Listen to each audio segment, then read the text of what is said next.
Hi everyone, I'm Glenn Fleury. This is Board Games and Bourbon. Right now I want to talk to you about Trip 1907, the interactive escape the book game, which is basically an escape room in a book form. And very interestingly, this one, according to the website, is being released in Germany as part of the Cosmos Escape Room series. Now, how does this work? Well, this book here is a book that is full of riddles, 44 if I counted correctly. And what you're going to do is you have things in here that are word puzzles, things that are physical puzzles, things that require you to manipulate the book itself in some way. So in kind of like that way, it's kind of like an escape or exit series game. And part of the riddle is here. And then the other part of the riddle is on a website where you have to log in, read more of the story, and you will put the two together with a question, try to figure it out. There's also a hint system in there. You start with 100 health, hints cost life, and you try to make it through it before you die. You can also not move through the chapters until you solve the one before. So let me show you what the website looks like. All right, everyone, this is the website for Trip 1907, and when you first come here, it has a very nice layout, and something that I really enjoy about it is that they age the pages, not only in the physical book, but it continues into the website. So when you come here, you have to log in, create an account, and you can see here on the splash page that there's pictures of the book, and it shows you that you have an app or a website you can use for it. You go up in this upper right corner, there's a play, there's the chapters where you can go back in time and look at previous chapters. You can go to the forum.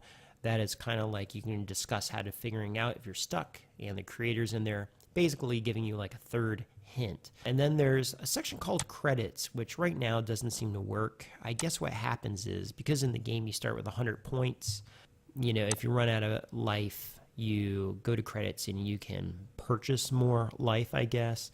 You can also buy the book, which is at this moment on Amazon for like 16 bucks. You can also contact them.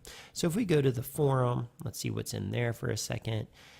You see the last person who talked was about chapter 9, and I won't go in there because they might give away spoilers, okay? But, you know, there's extra information, and I wouldn't say the ultimate answer to any chapter is in there, but it is a third hint. Now, what does a hint look like? All right, well, let's say we're going into the chapters. I think I left it on chapter, let's say, chapter 1. Let's say we go there. Okay. So what's going to happen here is you start out with 100, a max of 100 sanity. You gain 2 for every one you solve. You lose 4 for using a hint and 6 for using a second hint. And what happens is the book gives you part of a riddle, then you come in here, and then all this language here tells you more about the riddle that you need to solve. And then you press the next button, and what it's going to do is it will say, okay, enter the answer here. And then it'll blur out some of the text you had seen in your workbook, and it'll give you a little hint. Like here it's saying, the word city and question marks. So you have to figure out what city is it talking about. Well, this one's pretty obvious. But some of the chapters in the game, I don't even know what the question is that they're asking. And you can see down here, you can press hint 1 is -4 sanity. Hint 2 is -6. So if you go to, you know, sanity number 1, are you sure you're going to lose your points? And so I've been exploring those quite a bit. And look at this, copyright 1907. Boy, this guy's really been working on this book a long time. My goodness. And that's basically how the website works. You just kind of work your way through it. That's what the website looks like. And together it works pretty well. Now, I got to tell you, this book is a lot more substance, a lot more content than normal escape room games. You know, you normally get an escape room game. It says you play for an hour. I don't know. It ends up taking me all night when I play with people, maybe like 3 hours for some reason. But this book here has taken many nights. And you're going to look at this one of two ways.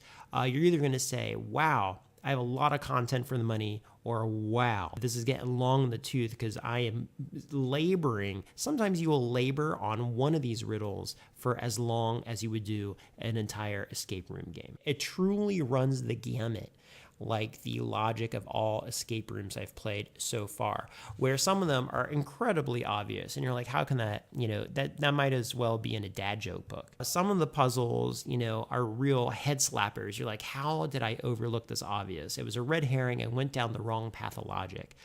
Other puzzles are, I mean, you would have to be a patient at St. Elizabeth's Hospital to understand it. You know, it is so schizophrenic and just drifting from one topic to the next. It makes no sense. No one thinks about that. Now, there's a storyline pushing through it that kind of alludes to kind of like a Lovecraft type story. I can't say the story, although it creates a thread through the book, the storyline doesn't necessarily progress. Like, it doesn't build.